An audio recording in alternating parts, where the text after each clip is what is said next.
live life, my guy, no think twice. My head anointed with oil, my drip nice. We manifesting the vibes on this side. They try to trick guys, their lies and sit right. In the eye of the storm, we sit tight. Even when there was turbulence in flight. Swear the world ain't prepared for these times. The weak will switch sides, the eagles keep flying, cause that's why we came. Not for the fame, Mink shall inherit, that's the word that remains. Ogumade, that's the blood of a king. When you hear the bang, just know you're not rocking with the livest. Tell me what your vibe is, who's for the night, or music that is timeless. If it is the latter, make a holler you in private. If you can describe it, then show them who provide it. You're listening to the sound Only God. Mainland FM 98.3. This is Mainland 98.3 FM, the sound of Lagos.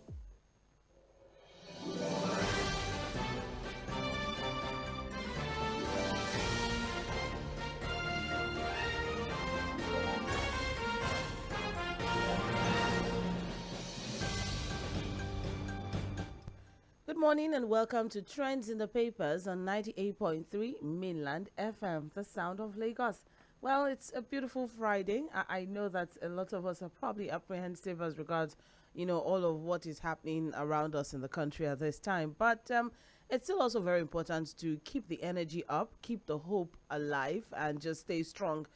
We will all get through this together. Excuse me. All right. But then I just hope that, one way or the other, you try to find something that would, give you that energy that you need to keep going. Because, one way or the other, we just need to hold each other's hands and keep moving. We can't stay in one spot and just keep complaining. We need to move forward and we need to, grow as a country together. All right. And we hope that, our leaders will also do right by us. All right, it's time for Trends in the Papers, where we look through the major trending stories on the front pages of our dailies. And we have our papers here with us. My name is Mobola Sandra, and I'll be having Fuhad Saheed joining in via the phone line to give analysis to the stories that we're going to be treating this morning. Good morning, Fuhad. Yeah, good morning, Sandra. How are you doing? I'm well, thank you very much. All right, so let's get on with it. The Punch, The Guardian, The Nation, and Nigerian Tribune. I'll start with the Punch newspaper. Very interesting headline here. Subsidy removal. Governors plan cash transfers to poor households. Dump Buhari's list. And there are riders to that. We have states to compile new social registers. Governors to spend FAC allocations on scheme. Tinubu approves infrastructure fund. NEC adopts gas-powered vehicles for states. So, Fuhad, here we have, we had there was the announcement yesterday, or the news came out yesterday that for the 3 tiers of government will be 1.39 trillion naira will be disbursed. 1.9. 1.9. Oh, okay. 1.9 but trillion. They reduced it. They are not spending the whole 1.9 now. All they are right. spending about 9 naira and something billion and saving the remaining 1 trillion. So they are not sharing their own money. That's the decision now. Well, just as you have said, what I have in the report is that the Federation Account Allocation Committee would share 1.96 to the 3 tiers of government in July 2023, saying that the amount accrues to 900 billion naira.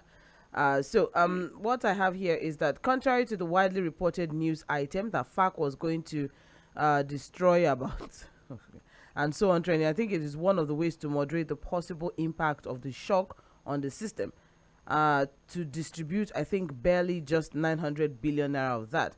And so it's not the 2 trillion that people have been saying. Okay. Yeah. Yes. But the crux of this particular story is as regards the governors and what they plan to do as regards the impact or to cushioning the impact of the removal of fuel subsidies. So the National Economic Council, which comprises of the 36 state governors, including Vice President and also Vice President Kashim Shettima, has concluded a plan for state governments to implement cash transfer programs using state-generated social registers. They said state-generated social registers would better reflect the number of vulnerable Nigerians to be reached with such cash transfer or palliative scheme. So, Fuad, remember we all had this conversation that during the former President Buhari-led administration, where we had the minister in charge of disaster management and or sharing that 5,000. So from there, we had a social register. And the news going around was that this 8,000 naira scheme was going to ride on that particular same register, for this 8,000 naira. But now we have the fact that states are now going to implement their own cash register programs using their own state-generated registered program, social register. Well, there was a NEC meeting yesterday, chaired by the Vice President, yes. Kashim Shettima. And after the meeting, the governor of Anambra State, Charles Soludo, briefed the media. And of course, some of these decisions at the NEC meeting was announced to the public. And basically, one of the major issues that was discussed was still this plan on how to cushion the effect of subsidy removal. And it was clear. I think the whole governors, the NEC meeting, basically tore the Buhari social register apart. They said it lacked integrity and a whole lot of issues around it. And what they have now decided to do is to say, look, let the state governors go back to their states and generate their own social register. And that will be more transparent and have a better impact. And then, of course, we'll come up with more credibility. But again, there were other decisions, the gas, issue, the gas powered vehicles for cars, yes. Powered vehicles, a number of things, infrastructure funds, blah, blah, blah, and all of that. But let's just limit ourselves to majorly talking about these cash transfer state generated. Yeah, okay. Now, if we cannot trust the national register generated at the federal level, who says we will be able to trust what is generated at the state level? Well, they're saying that. Excuse me. They're saying that yes. the Buhari administration lacks the integrity to form the basis of the government's intervention. No, it's easy to say the Buhari administration. He worked with people. I'm sure it was not President Mobola that sat down and was drawing up that list. People were dedicated. I showed you, we were looking at the list in the office. Yes. There's this website, NASCO. The National Social Register Coalition. Fuad, could you please move a bit? I can barely hear you. Is it better now? Oh, no. Okay, is it anything better? Is it better now? Let me try to call you back. I think that would be better off. I can barely hear you. All right. This is Trends in the Papers on mainland 98.3 FM, the sound of Lagos. And we're looking through major trending stories. Don't forget that we're live on Facebook and YouTube, so you can share your thoughts and contributions as regards the stories before we move on to mainland focus by 8:40. All right. For now, we're just looking through the stories across all of the papers, and currently we are looking at the fact that states are looking at using state-generated social registers rather than the one that was generated during the past administration.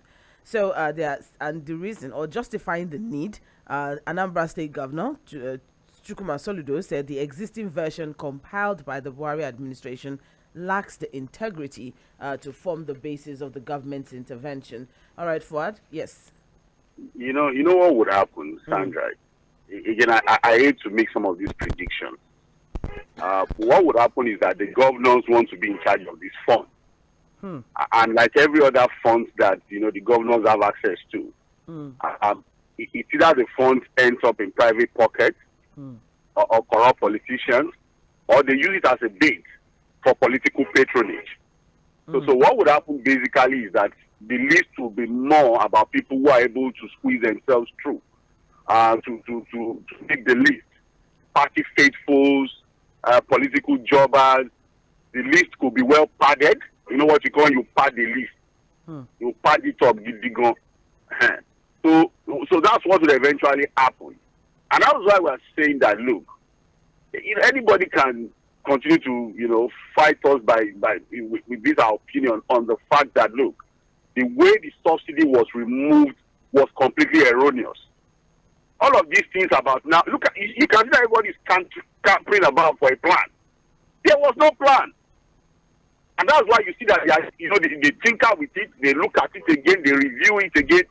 These were things that we should have sorted out before removing subsidy. As it is now, okay, the states will now go back and start to generate list. How? Okay, what will be the criteria? What will be the yardstick? How are they going to go about generating the list now?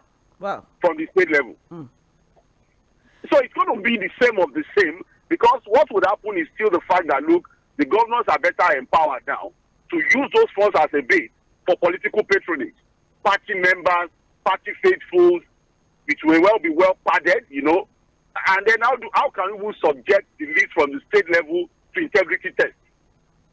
This list from the state governors at the state level, how do we subject it to integrity test? To be sure that this was not a list that was made up, probably to siphon the money or just party it up with party faithfuls and party members. Well, and at the end of the day, the essence of the cash distribution would have been completely defeated. Thank you very much, Fuhad.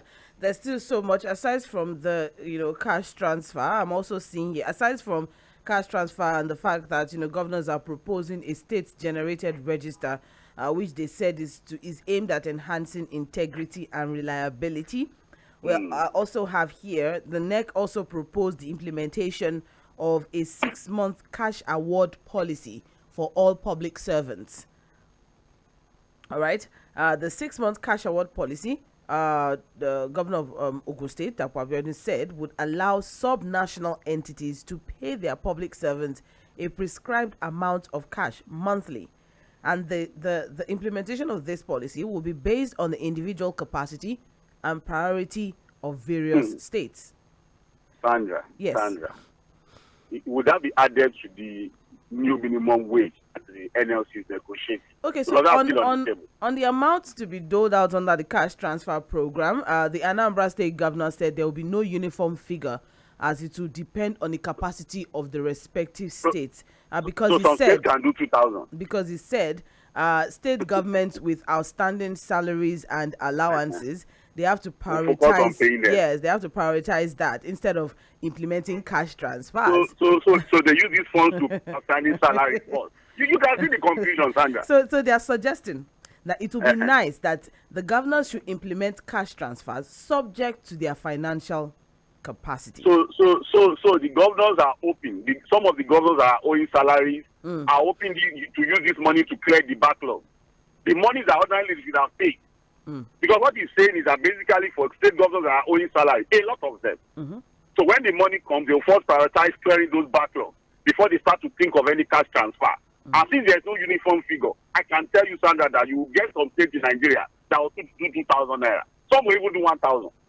I see here some might be able to do 1, some can do 10.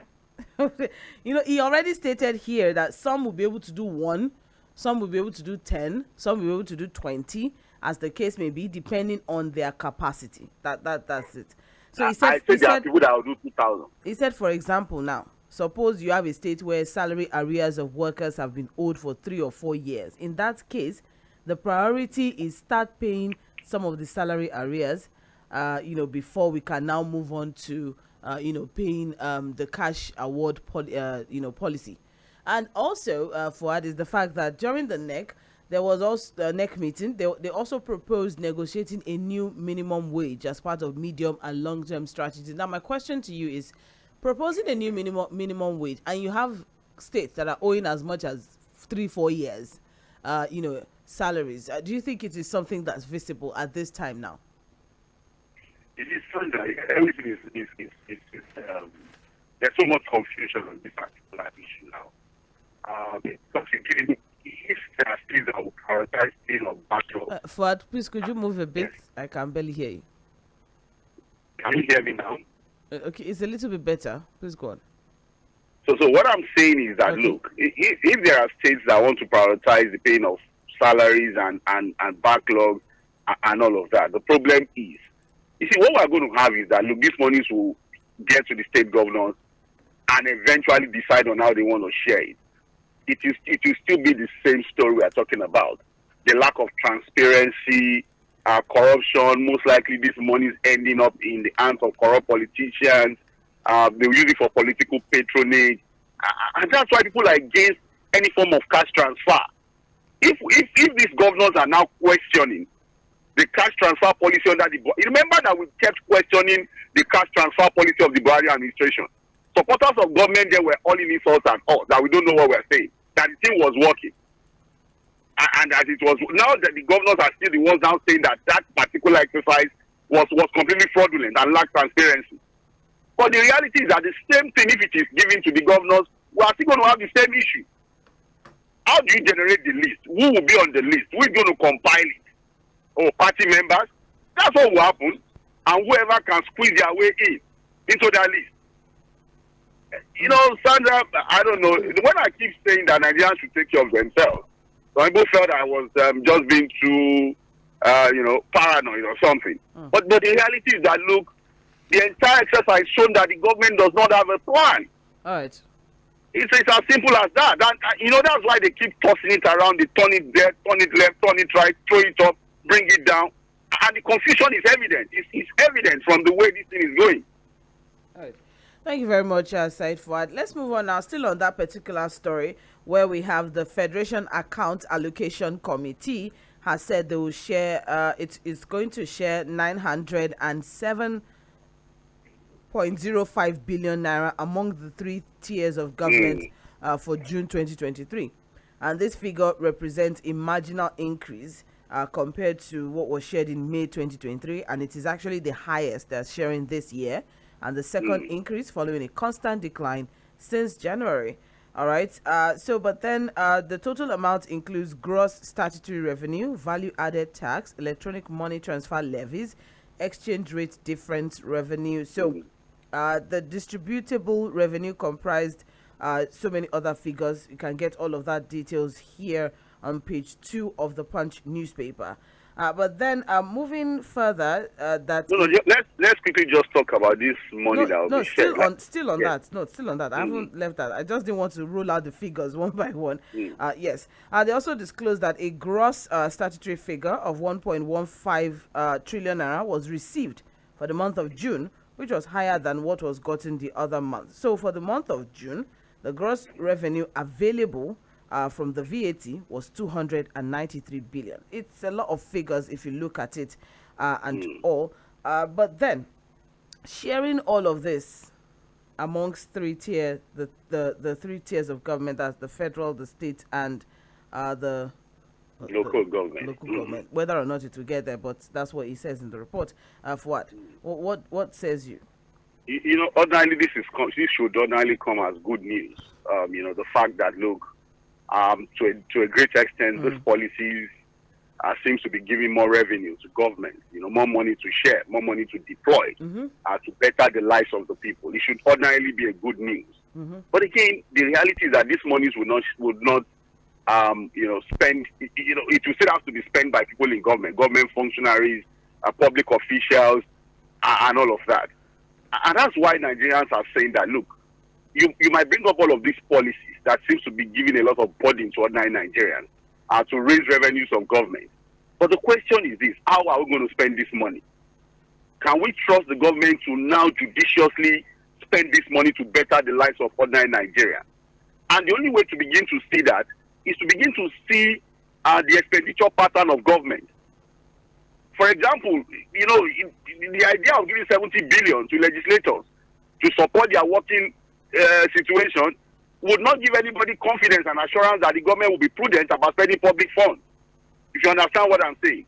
The idea of deploying 40 billion to buy SUVs, bulletproof cars, to legislators is the reason why people will doubt that the government, after making all of the money, will be judicious about the way they spend it. And again, nobody is really emphasizing on the fact that we need to cut down the cost of governance.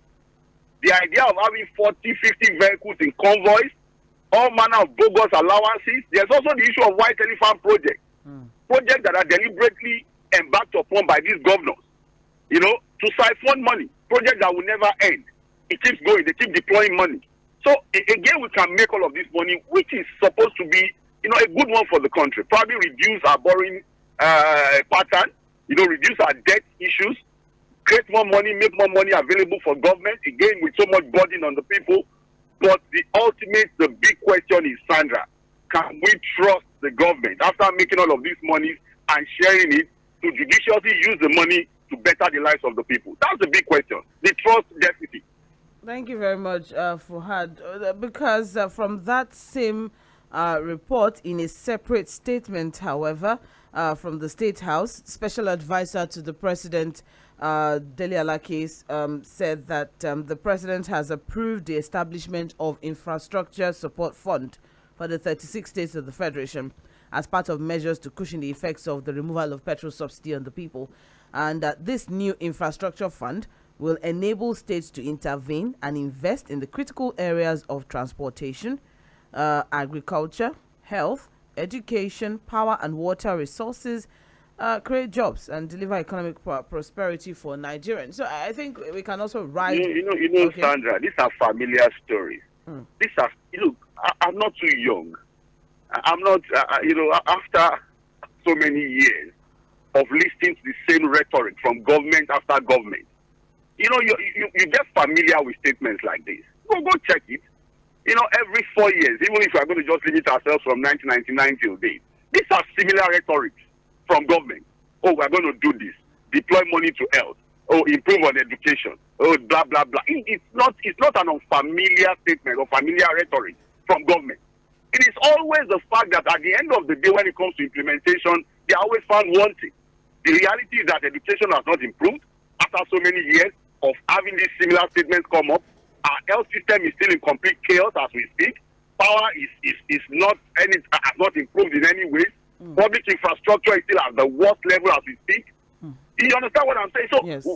Potable water is not available anywhere as we speak. So, it's a familiar rhetoric. These rhetorics are not new to Nigerians. We are only asking the ultimate question now. With all of the burden that Nigerians will now have to put through as a result of this subsidy removal, that automatically gives more money to the government.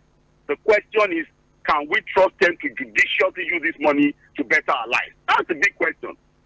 Going by the antecedents of government. All right.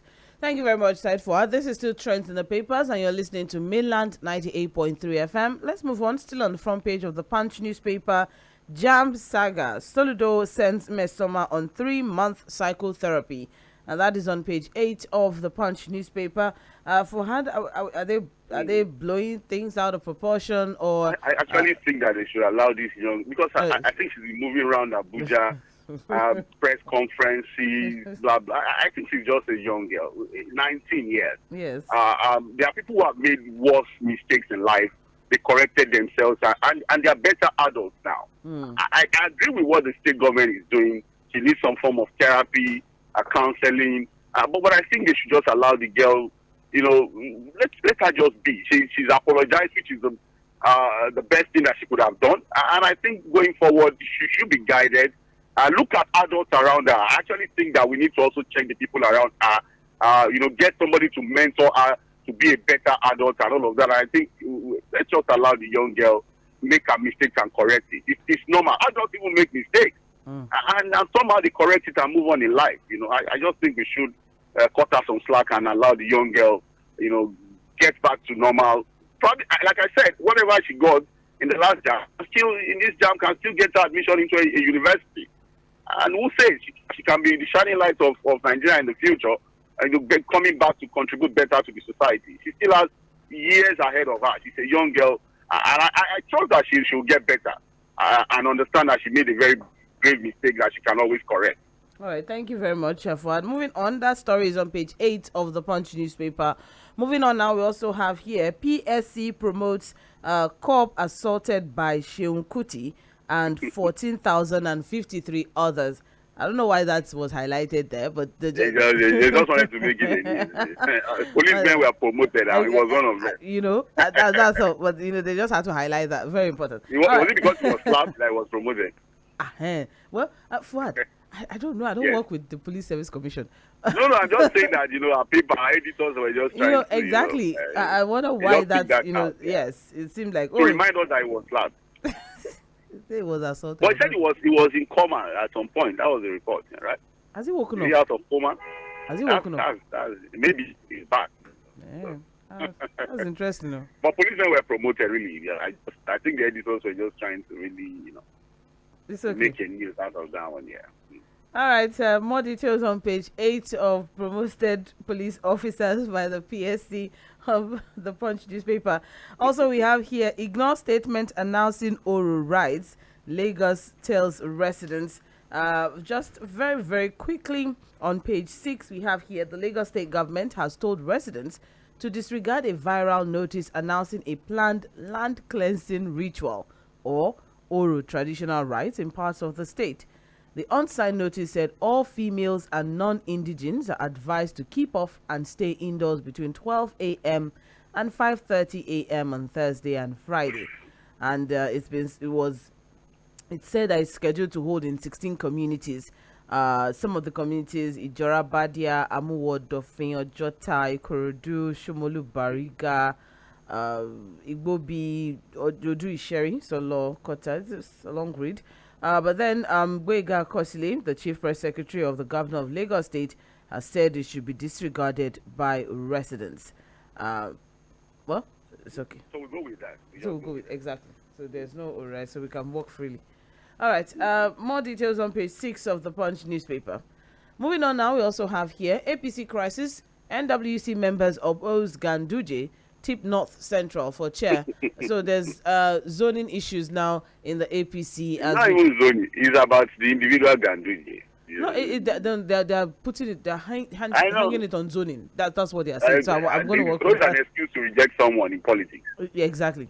Because they say, oh no, it shouldn't be Ganduje, it's from the northwest. They just don't want Ganduje. So the easiest thing is to say no, we want North Central. Is it because of his age? Is it because of, I don't know, what? No, you know, the issue is this. You know, we are still, again, would I call it a bad news, or for people who have been expecting that we'll get the ministerial this week? We can't have it this week again. It can't even be today again because plenary does not hold on Friday. So we'd have to wait till next week. We have to wait till next week, Sandra. So the list again not out this week. And so it means we have to wait till the last week of the 60 days as provided by the Constitution. So again, for everyone that was hoping to get the list this week, another disappointment. But you know, Ganduje has been speculated to be on the list for ministers.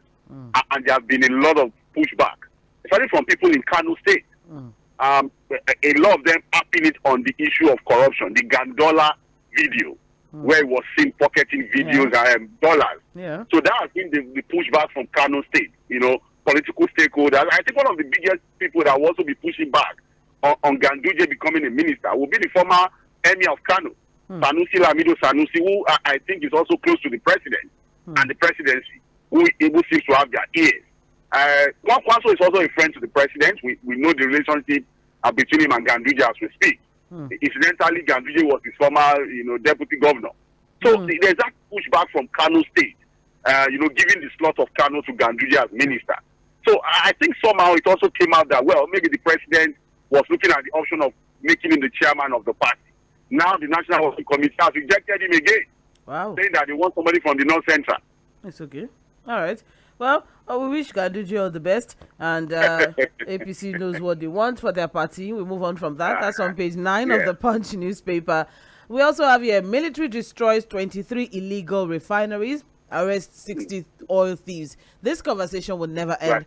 Why are we destroying illegal refineries when these could actually help as regards our subsidy problem in the country, or refining problem? Now. Anything illegal, what do you think? Is it not possible to seize and take over? Legalize them? No. When we are destroying, vessels and the crude inside it, we want to destroy anything illegal now. So why we term it illegal and there should just destroy it? I don't know. That's the thinking of people in government, and people have always questioned it. You know, we were talking about the vessel yesterday in the office. Yes, yeah. The idea of you seize the vessel and then you destroy the vessel and the crude in it. You know, the crude. Why not take the crude and the question I also said was okay. Themselves. You know what they said now, that if you seize the vessel, that somebody will still steal the vessel again and the crude inside. I said, something that you've constipated. You know, why can't you just give the vessel to the Navy, for example, hand it over to the Navy, let it become a national property? They say no, they can't trust them, that the vessel can still vanish. So they trust them. They don't trust themselves. It's unbelievable, you know. But again, it is what it is. Yes, I mean, it's this one for me, though. I mean, this is actually quite different from stolen oil. These are illegal refineries. We are rehabilitating our 4 refineries, 200 billion naira monthly. All right, and here we are. We have illegal refineries that are actually doing the job that these other refineries could do. So, destroying it, is it sense or I really don't. I don't know. I don't know, Sandra, whether there's a conspiracy Mm-hmm. or maybe whether it's a taboo for us to refine petrol in Nigeria locally. Maybe the Alale people say we should not refine in the country. I think there's. I don't know. I'm trying to make sense of difficult it. for me to. Yeah. Yeah, the fact that we have refineries that are not working. We've been pumping money. They seem not to be working. We recently commissioned the almighty Dangote refinery. Every supporter of government will tell you, wait, Dangote refinery is going to start. As it speaks, we've been speaking to energy experts, stakeholders in the industry. They seem not to have a complete timeline, a clear timeline of when the Dangote refinery will be able to really start refining crude to produce PMA. What they have simply told us, the experts in the industry and officials have said that, look, fertilizer is being produced already from that refinery. Nigerians are not interested in whether fertilizer is being produced from that place. They want to know when PMS will come out of that refinery. So I don't know why we are not making it a priority, to refine locally, whether through modular refineries or through, single train, double train, triple train refineries. I don't know why the government, and if you look at it, Sandra, from the inaugural speech till today, and I have not seen a statement from this government talking about our refineries and what they want to do about it, or talking about a timeline, policy approach to us ensuring self-sufficiency as far as local refining is concerned. And it disturbs me. This is even what we are doing now. What we are doing is just, issuing more licenses for importation. I was actually able to find out that even Dangote has an import license to refine, to bring PMS into the country. And we have said it, Sandra, as long as we continue to import PMS into this country, let anybody come from anywhere to come and argue it and bring this idea of market forces up. The reality is that the price will continue to go up. Because we will be gagged by what happens at the international market when it comes to crude pricing, the issue of landing costs, freight costs, which are all dollarized. Thank you very much. Now, dollar is 859 naira. A dollar is now 859 naira to $1. Thank you very much, Fuhad. Just a quick one on this particular, on this story that we're looking at as regards the military destroying illegal refineries and all. After criticisms, of the burning of vessels and destroying of refineries, the military responded and said there are standard operating procedures concerning arrested vehicles, equipment, and vessels, among others, that are associated with oil theft. That procedure, so the procedure is to destroy. That procedure stipulates that such equipment, vehicle, or vessels should be destroyed instantly. All right. And asked if the military will be amending the law, he said, in the military, we work with instructions. Whatever instructions we get, we operate with it. If it is reviewed, we will operate with it. We do not make the laws. We work with the laws given to us. All right. So who is going to make the law? So the military reports to people. The president automatically can change that. It's not. These procedures are basically instructions. We can't blame the military. They are working on instructions. Yes. But they report to someone, and they report to the president, who is the commander-in-chief. So he can change that procedure if he wants to. All right. Well, more details of that on page 7 of the Punch newspaper. You're still listening to Trends in the Papers on 98.3 Mainland FM, the sound of Lagos. And we are looking through major trending stories on the front pages of our dailies. We're through with the Punch. We're moving on to the Guardian newspaper. My name is Mobola Sandra, and I have Fuhad Saheed via the phone line giving the analysis. All right. Now, the major headline on the front page of the Guardian: Hajj 2023. Tears, complaints trail Nigeria's 304 billion naira capital flight to Mecca. That's interesting. So, what we have here, at an average of 3.2 million naira charged by states, the 95,000 pilgrim quota allotted to Nigeria cost 304 billion naira in capital flight. And in 2023, the pilgrims we have is 95,000 naira. So every year, it just keeps going up, Cost of going to Hajj under federal Yeah, government. forex. It's about forex now. Exactly. Cost of going to Hajj under states. Cost of going Well, to Hajj. yeah, All right. again, this is about the faith of the people, the religion of the people who. Because again, in Islam, it's one of the pillars of Islam. If you have the money, you go for Hajj. The problem is always government getting involved in these things. We've talked about it. The idea of government sponsoring people for Hajj, and it's not even compulsory if you don't have the means. That's the beauty of this thing about pilgrimage. And it's not even limited to Islam. Yes, it's not compulsory if you don't have the money. It's one of the pillars, but you have to have the means to be able to do it. But the idea of government getting involved with pilgrimage, voting money, which is supposed to be a personal thing for anybody that has the means. And it's not just about Hajj. There's the people that go to Jerusalem too. You have government sponsoring people for Jerusalem pilgrimage, all manner of things, and then Hajj. And that's why you see that a lot of people that even go for this pilgrimage don't even know why they are there. They are more about the pictures and the videos and about, the shenanigans, because they didn't pay for it to start with. So Hajj has become also a form of political patronage, Sandra. Pilgrimage. They tell you, I'll give you 2, I'll give you 3. They share it. Government sharing Hajj. That's the interesting thing now. It's gotten to a point now where we have pilgrims are now complaining. They will complain now because most of the people that are now put in charge of this free pilgrimage to people, somehow siphon the money, they don't take care of them enough. They get there, the conditions are so bad. Unlike people who have the money and sponsor themselves there, they're able to take care of themselves.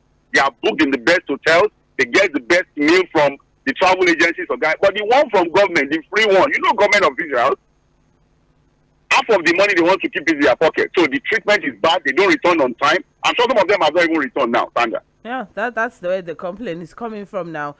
Because we also have the fact that, some private citizens who even decided to go with, the National Hajj Commission of Nigeria and its licensed operators, and it now also complaining.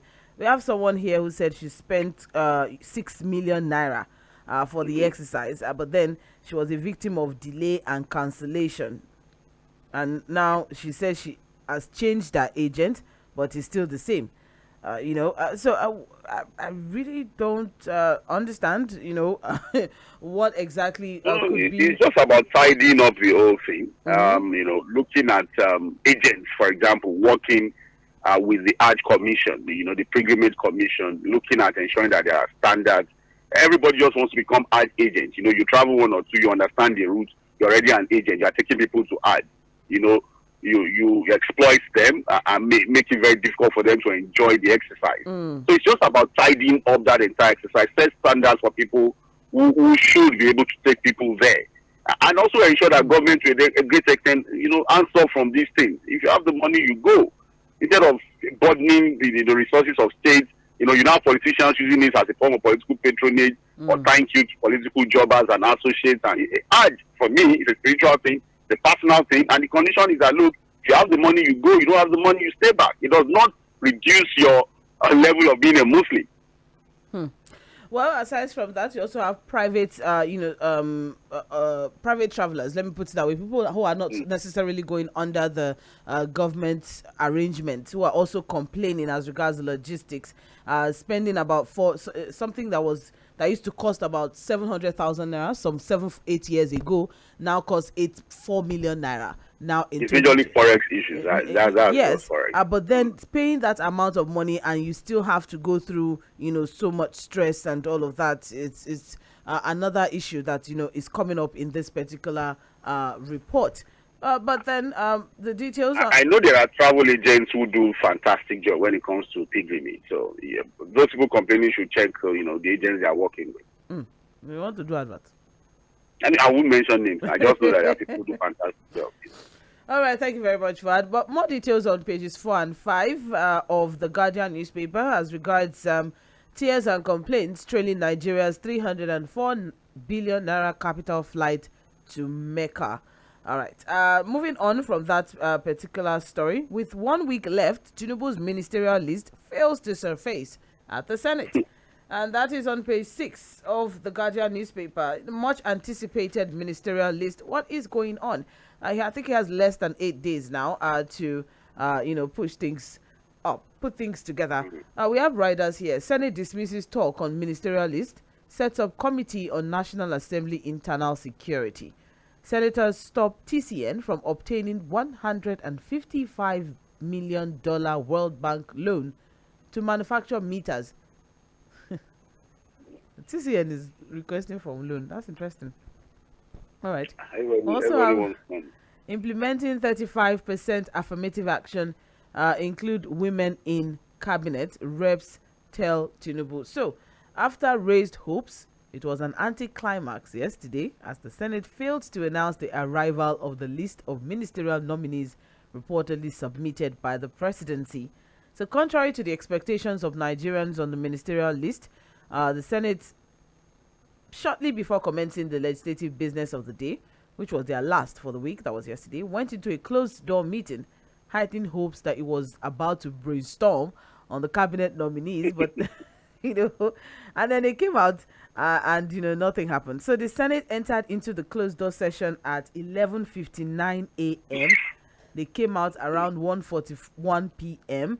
and it was gathered that nothing of such was discussed, as the list had not yet gotten to the Senate.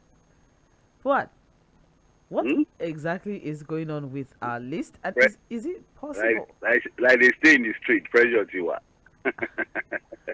The thing is this, I was speaking with a number of our colleagues, most of them in the print media yesterday, and what they said was that, look, this is not a commissioner's list in Lagos State. National politics is what it is. National politics is a different kettle of fish. It's a different kettle of fish, Sandra. I'm sure a lot of political supporters of the president would have thought that, look, in 1 week you have his ministerial list. Remember that, look, President Bola Tinubu was elected in February this year. Mm-hmm. If you understand what I'm saying, it's not that he's not May 29. He was elected and declared winner in February. Yeah.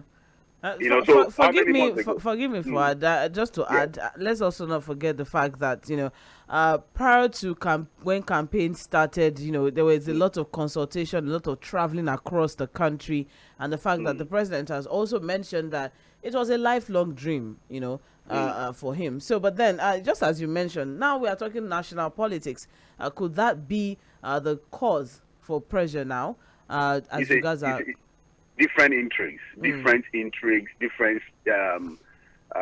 pressure. When we talked about political pressure, especially when it comes to a ministerial list. Okay, let's look at state by state. I think we dissected it recently. Yeah. In each state, you have traditional rulers also pushing for people. You have political leaders pushing for people. You have party leaders pushing for people. You have business leaders pushing for people. It's from one state. And all of them putting pressure on the president to get their person.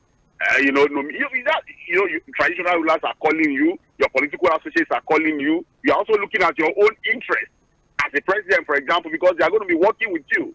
That's your kitchen cabinet. So the national politics is a different kettle of fish, and I understand why it's a bit. President Muhammadu Buhari for 6 months couldn't even announce any list. The only reason why this is so much of a talk now is that, look, there's a 60-day constitutional requirement for him to name his minister. So, again, it is what it is. We'll have to wait till next week, because, again, plenary does not hold today. Yesterday was last day of the Senate sitting. So, by next week, hopefully, maybe before the week runs out, because he has just next week, the whole of next week, to announce these names as mandated by the Constitution.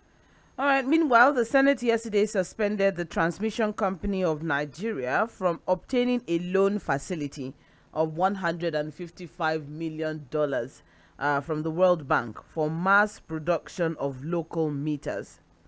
And they resolved to suspend the application of the loan because its agreement promotes foreign manufacturers against competent and qualified local meter manufacturers in the country. All right, that's a good one. We should support our own. Let's support our local people. That in a way, if we get the money, we domesticate it. They'll give it out to people who are not just take it out. So I support the idea of ensuring that if we have people who can produce meters, let's support them locally. Well, as it is now, the Senate has called for the assessment of the CBN intervention funds for members of AMON with a view to further developing the sector and boosting the nation's economy. They also approved additional prayer to the motion by Ufayimba of YPP Anambra South to urge TCN to access intervention funds from CBN for the execution of the mass metering production. That's, I guess, they're trying to provide an alternative for them. More details of that on page 6, yes, of the Guardian newspaper.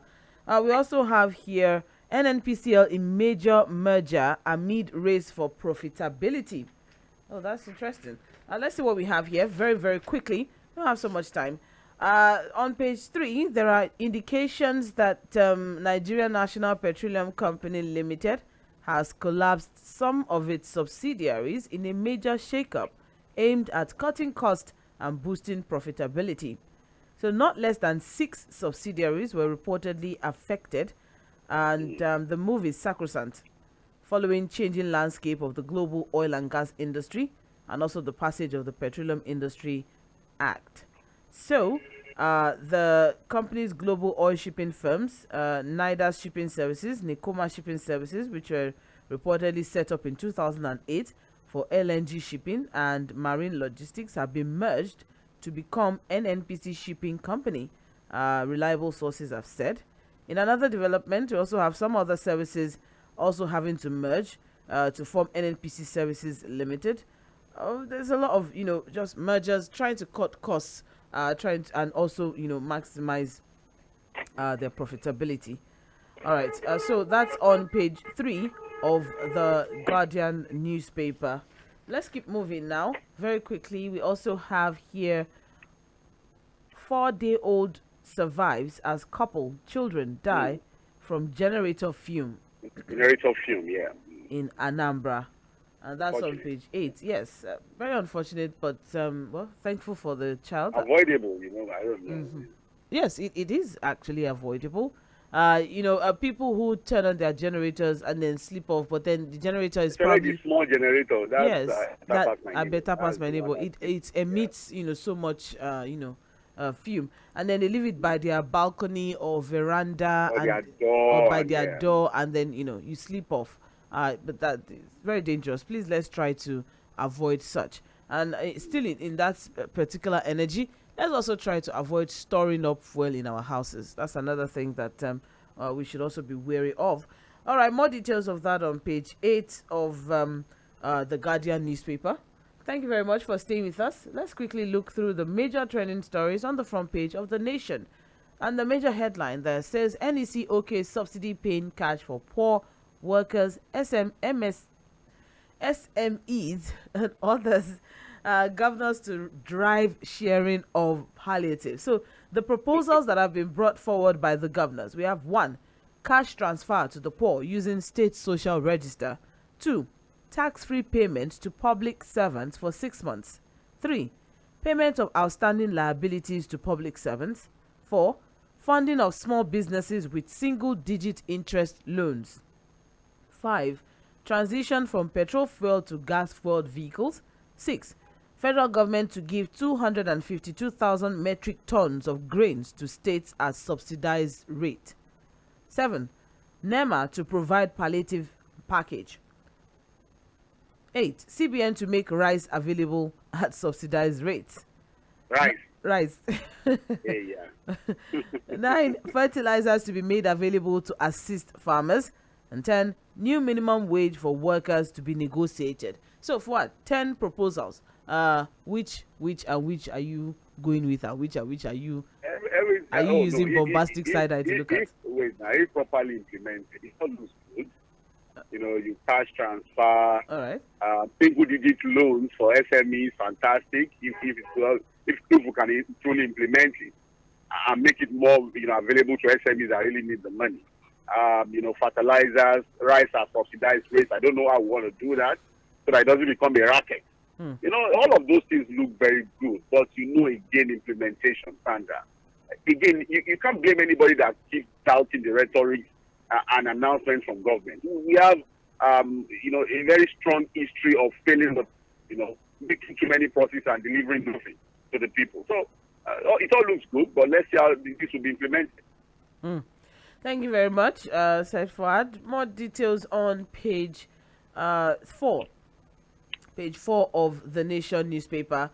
Very, very quickly, we also have here, still on the front page of the Nation, shareholders OK Nova's conversion to commercial bank. That is on page 7.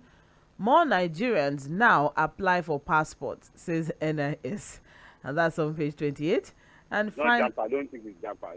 I know you thought it's not about Japa. What is it about? What are they using their passport for? Some people use their passport for ID cards, for means of identification. Fuhad. Maybe to open bank accounts. Fuhad. Yes. God bless you. Say amen. Amen. It's okay. Amen. President leads tributes for eminent writer Kole Omotosho, and that is on page 6 of the Nation newspaper. And that's all we can take this morning as regards trends in the papers. Unfortunately, we can't take any story from Nigerian Tribune, although we have had a conversation as regards the major parts. Yes, but then very quickly, a story within touch: federal government to close a section of Eko Bridge for 40 days. Yes. I don't know. Yes, they said that almost 1 year that bridge was closed. I don't know why we for didn't structural viability. And that's what people are saying. That look, if you wait for 1 year, just finish up the thing and not close it, open it again, and all that. It's surprising that they are closing the bridge again. After it was just 1 day open. It's going to be closed for 40 days and 40 nights. The story is on page 8 of Nigerian Tribune. And finally, Benue government uncovers salary padding and ghost workers. That's on page 28 of Nigerian Tribune. And that's all for this morning on Trends in the Papers. Please stay with us. We'll be right back by 8:40, where you get to be a part of the conversation on Mainland 98.3 FM, Mainland Focus. My name still remains Mobola Sandra. Please stay tuned.